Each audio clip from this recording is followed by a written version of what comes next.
This week, Boris Johnson defended his record on the cost of living, and then, despite literally everything, claimed that he was upholding standards in politics. After Keir Starmer repeated his calls for a windfall tax on energy companies to help people pay their bills, Boris Johnson said, I just remind the House that the right honourable gentleman struggled to define what a woman was.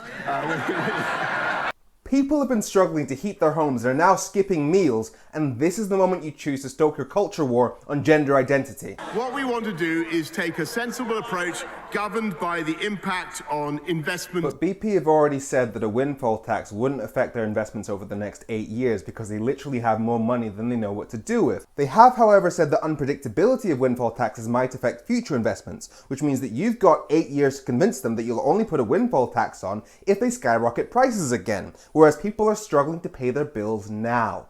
And he repeatedly tried to paint the Tories as the party of low tax and Labour as the party of high tax. This government is not in principle in favour of higher taxation. Labour puts up taxes. Labour put up taxes. They're not putting up taxes. Their lust to raise taxes. Despite inflicting the highest tax burden since the Second World War.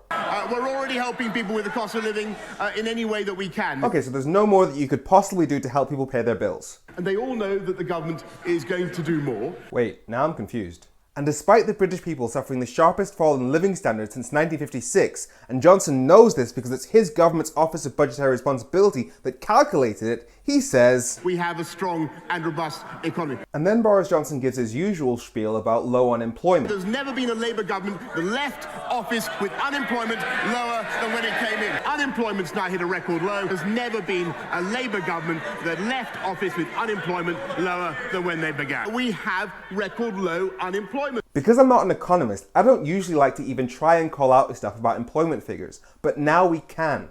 With living standards falling so sharply and inflation rising faster than wages, we know that his employment stats aren't telling the full story about what that work is buying people. And yet Boris Johnson is doing a victory lap while people are skipping meals. And on Brexit, Johnson says the food industry now has 70 free trade deals to exploit, 63 of which were simply rolled over from EU membership, and according to the government's own figures, it hasn't exactly been a net positive. Then an MP asks Johnson how his MPs have followed the principles of the ministerial code.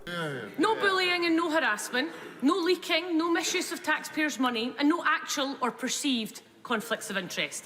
On a scale of 1 to 10, how's he doing with keeping to those principles? 10 out of 10, Mrs. Speaker. Home Secretary found guilty of bullying. One of you is watching porn in Parliament. 100 crimes committed during lockdown in Downing Street, including the Prime Minister. Most of you tried to let an MP get away with bribery. Matt Hancock got caught having an affair during lockdown. Robert Jenrick unlawfully tried to help a Tory donor avoid paying £45 million. 99% of the COVID contracts awarded in 2020 went without any competition process. And one Tory MP just got arrested due to allegations of rape. 10 out of 10, Mrs. Speaker. Really?